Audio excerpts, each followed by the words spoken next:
60টি বর্জনীয়র 1 number, বিলম্বে ইফতার করবেন না কখনো। 1 নাম্বার, দেরি করে ইফতার করা নিষিদ্ধ। ইহুদিরা দেরি করে ইফতার করে।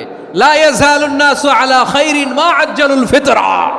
বিশ্বনবী বলেছেন, এই উম্মত যতদিন আগে আগে ইফতার করবে, এই উম্মতের কপাল থেকে কল্যাণ কেউ ছিনিয়ে নিতে পারবে না। চিল্লায় বলেন ঠিক কি না? আজানের জন্য বসে থাকবেন না, সময় দেখবেন। স্থানীয় সময় যখন সূর্যাস্ত হওয়া মাত্রই বিসমিল্লাহ, খেজুর খেয়ে ফেলবো। পারবেন তো নাকি দেরি করবেন?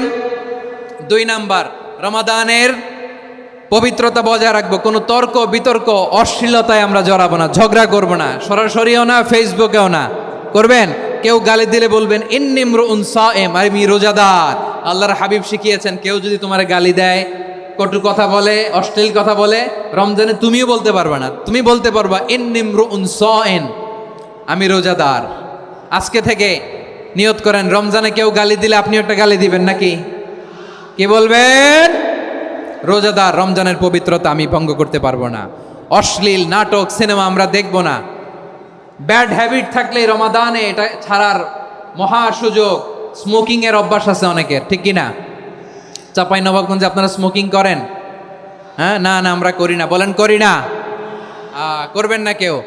যদি কারো থাকে, কে করে হাত তোলালাম না আমি। এই রমাদানে এই স্মোকিং হ্যাবিট থেকে আমরা বেরিয়ে আসবো, ঠিক কিনা বলেন? 3 নাম্বার, আমরা মিথ্যা বলবো না।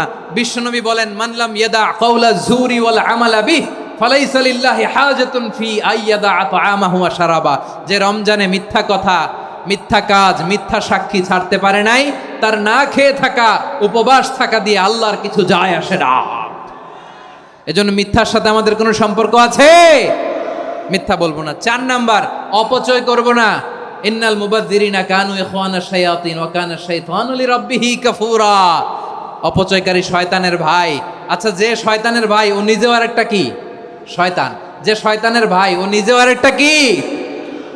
অপচয় করব না। ইফতারি করতে যে আমরা অনেকে অপচয় করি, এগুলো করবেন আপনারা? না, অপব্যয় করব না। 5 নাম্বারে, রিয়া, লোক দেখানো ইবাদত আমরা করব না। লোক দেখানোর জন্য নামাজ, রোজা, জিকির, তেলাওয়াত, দান, সদকা এগুলো করলে আল্লাহর দরবারে এগুলো কবুল হবে? বিশ্বনবী বলেন, দাজ্জালের ফিতনার চেয়ে একটা বড় ফিতনার ভয় আমি করি। সেটা কি? আর রিয়া, শো অফ মেন্টালিটি, লোক দেখানো মানসিকতা। এটা থেকে আমরা বিরত থাকবো ইনশাআল্লাহ। 6 নাম্বার, অনেক গুরুত্বপূর্ণ। ব্যবসায়ী ভাইয়েরা, ব্যবসা করেন কারা কারা? হাত তুলে দেখান তো আমারে। মাশাআল্লাহ, হাত নামান। ব্যবসায়ী ভাইয়েরা, অনেক অসাধু ব্যবসায়ী আছে, রমজান আসলে নিত্য প্রয়োজনীয় পণ্যের মূল্য বৃদ্ধি করে দেয়। এরকম আছে না নাই? এগুলো করবেন না। মজুদদারি করবেন না। পণ্যের কৃত্রিম সংকট বাজারে করবেন না। আপনি লাখ টাকা কামায়া ভাবছেন যে রোজাদারদের কষ্ট দিয়ে ধনী হবেন। এমন রোগ আল্লাহ আপনারে দিবে, কোটি টাকা দিয়েও আপনি হাসপাতালের বিল পরিশোধ করার ক্ষমতা আপনার হবে না। খবরদার। শেষ বয়সে দেখবেন কি কষ্ট আপনার হয়। আপনি রোজাদারদের কষ্ট দিয়েছেন, আল্লাহ আপনার সুখে রাখবে? আল্লাহর দোহাই লাগে, আমার ব্যবসায়ী ভাইয়েরা এটা করবেন না। আরব বিশ্বে আমরা দেখেছি, আরব বিশ্বের ব্যবসায়ীরা সারা বছরে ব্যবসা করে, রমজানে ভর্তুকি দেয়। আর আমার দেশের কিছু অসাধু ব্যবসায়ী রমজানে গলাকাটা ব্যবসা করে আর সারা বছর সইটার উপর দিয়ে চলে। চিল্লায় বলেন ঠিক কিনা?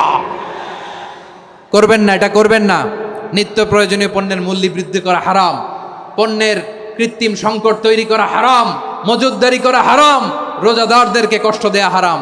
এটা করবেন না। 7 নাম্বারে সর্বশেষ কথা, অধীনস্থ যারা আছে তাদের কাজের চাপ আপনারা কমিয়ে দিবেন। কাজের লোক, ফ্যাক্টরির ওয়ার্কার, স্টাফ, তাদের প্রতি যদি রহম করেন, আপনার উপর রহম করবে কে? এই পবিত্র রমাদানে 7টা করণীয়, 7টা বর্জনীয় মনে রাখা যাবে তো ইনশাআল্লাহ?